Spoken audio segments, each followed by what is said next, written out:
Welcome everyone, Dr. Thor here. Get ready for Gnosis. Well, let's talk about grimoires and occult science texts. Now, we have specialized in this area for many, many years. That's why I started off studying what would be considered the occult sciences.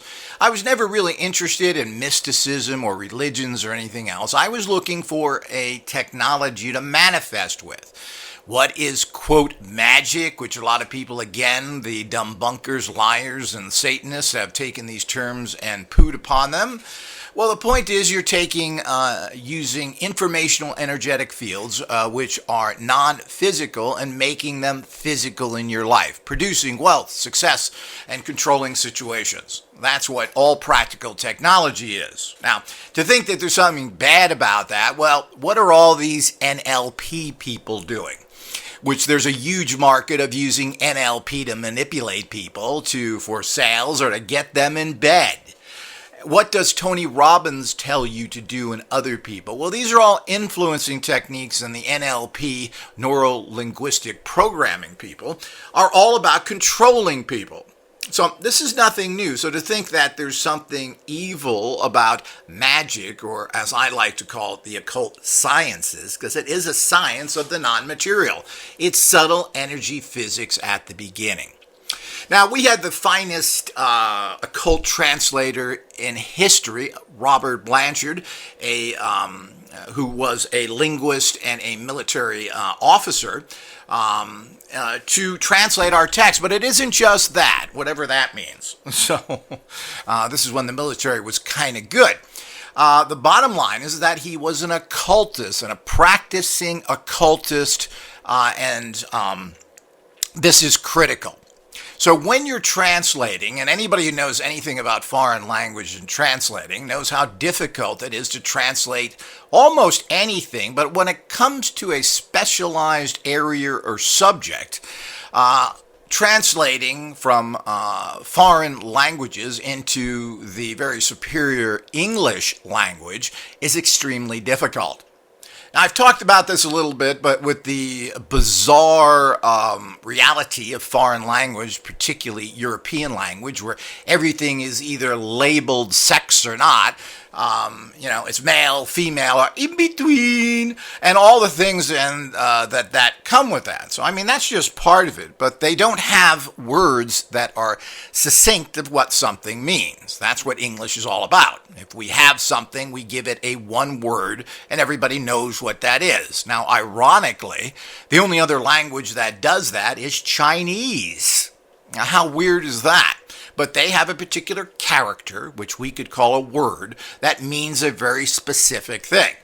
Now, no other languages that I'm aware of have that. I don't know about all the other. I'm not going to bother studying them, people. That's for your pea brain, and you can leave that in the comments. The bottom line is that they put words together.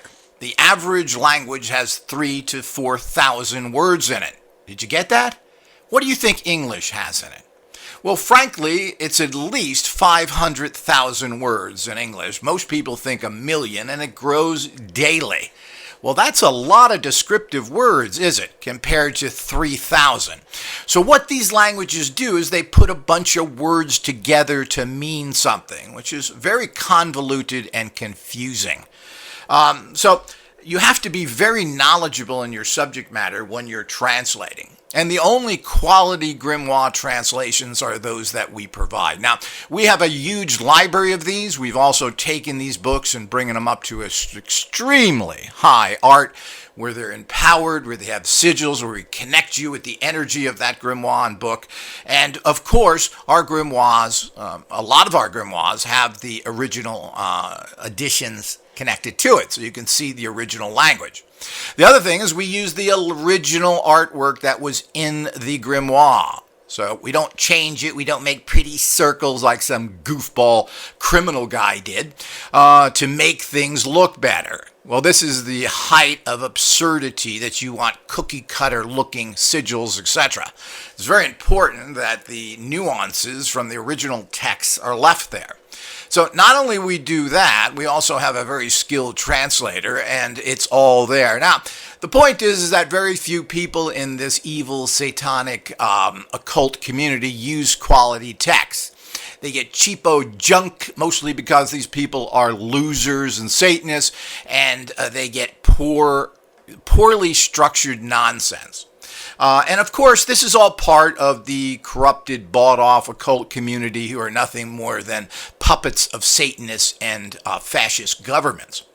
But the real stuff is there, people. Make sure you go to our pages and check that out.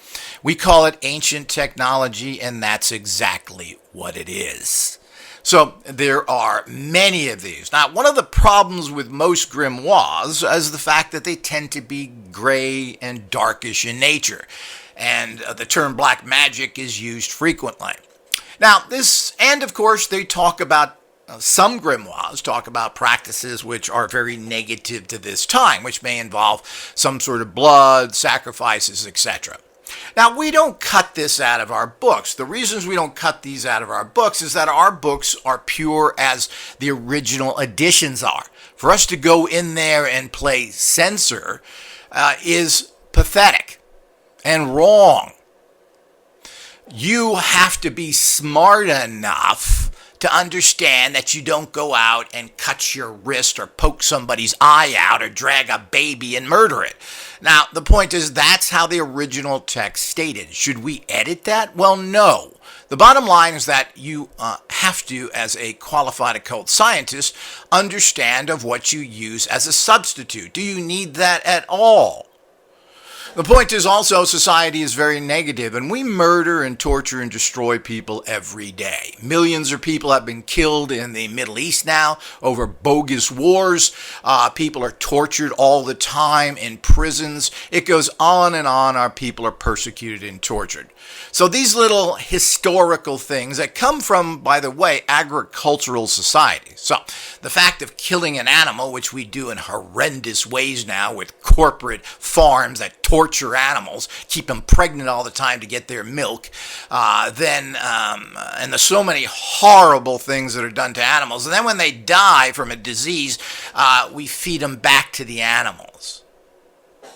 So to think that you in an agricultural society of maybe 100 years ago would use some sort of animal sacrifice, and almost all of these sacrifices that were done, the meat was eaten. It was just done in a more ritual way, which, by the way, is done right now by Muslims and Jews, who, when they kill an animal, they kill it in a religious sacrifice ritual. That's called kosher.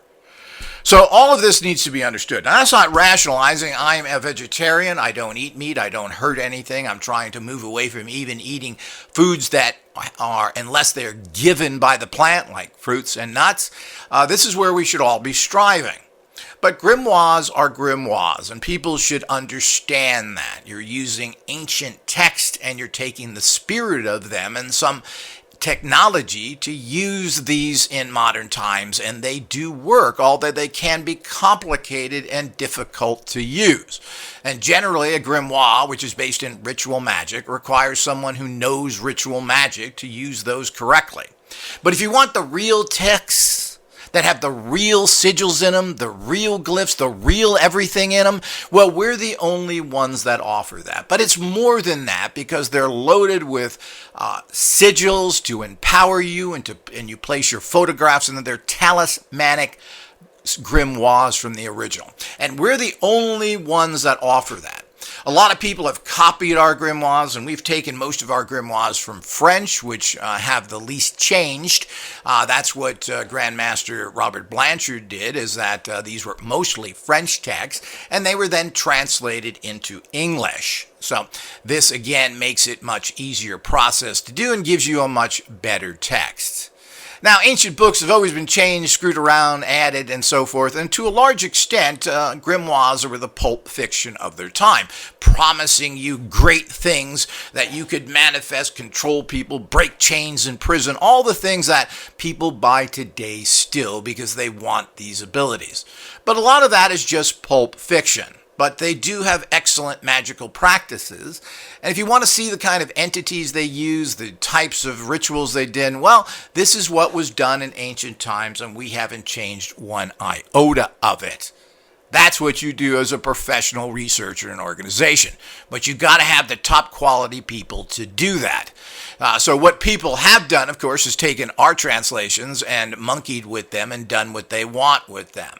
Well, of course, not only is this copyright infringement, but it's very typical of the crap you get from the rest of the people out there. What they want you to use is bad books that mess you up while they keep the good stuff. Because all the bad guys, well, they got all my books and they use them all the time. And then they put out their own garbage and junk that's worthless, inventing their whole reality. So this is the clear understanding that you need to have. So don't pass these up, people out there. If you're into radionics and other things, there's many sigils you can probably use and photocopy them out of the book. But, this is old technology, and you've got to get over the fake criticism by goofball cowardice Christians and fraudulent, evil black magic practitioners who don't want you to get the good stuff. So you got to use what's out there and you modify it to the reality that we live in. But there are gems here. There is great power. And people need to understand the difference between black magic and evil magic. And to sum that up, black magic is using demonic entities or spirits, using them, not praying to them, not making them gods, etc. And you use a strong force to deal with a very evil world that needs strong energies. That's called black magic. Evil magic is when you worship and sacrifice to entities and become a semi-slave of them for some sort of benefit, and you're using those energies for self-egotistical empowerment. So understand that as a quick, easy definition, and we'll go into that in more detail in other areas. But it's very important that you understand that and understand the grimoires that we offer. And we have so many practical occult science books, and these all have great use. And many of them, you can take the techniques and use them radionically, which I will be offering all sorts of tools to do that with, to use these ancient proven systems. So it's an exciting area. It's important to understand what a grimoire is, how it's used, etc., and to take the nonsense away from it. We do have to understand that a lot of this medieval occultism and the books that have to survive were pulp fiction, black magic, satanic type texts. They talk about using Satan, devils, and demons, but what's interesting is also they expect you to control them by using Jesus Christ and other things. So we need to understand that and understand the bigger picture of these. This is in no way condoning doing anything negative. And you can, of course, take anything positive and make it negative. So these are great resources. They're fun books to have. They're fantastic reads. And you don't have to do complicated, dangerous rituals. All you've got to do is get a Polaroid picture using one of our cameras, insert it in the book, and you're going to get a certain amount of that energy there. You can also flick through the special sigils in the book, which will make you come in contact with the kind of spirits within that book and then ask them to assist or tell them to assist you in problems. So this is a very unique, advanced system. And it's all there, and those people who don't avail themselves of such fantastic ancient technologies are really missing the point. And you are really missing a great possible empowerment. So check out those books. They're available online at our website. They're available through Amazon, and anyone can access these. And we tell you how to use them properly and give you these talismanic books. What a fantastic system I developed where you can access these powers safely and effectively. Until next time.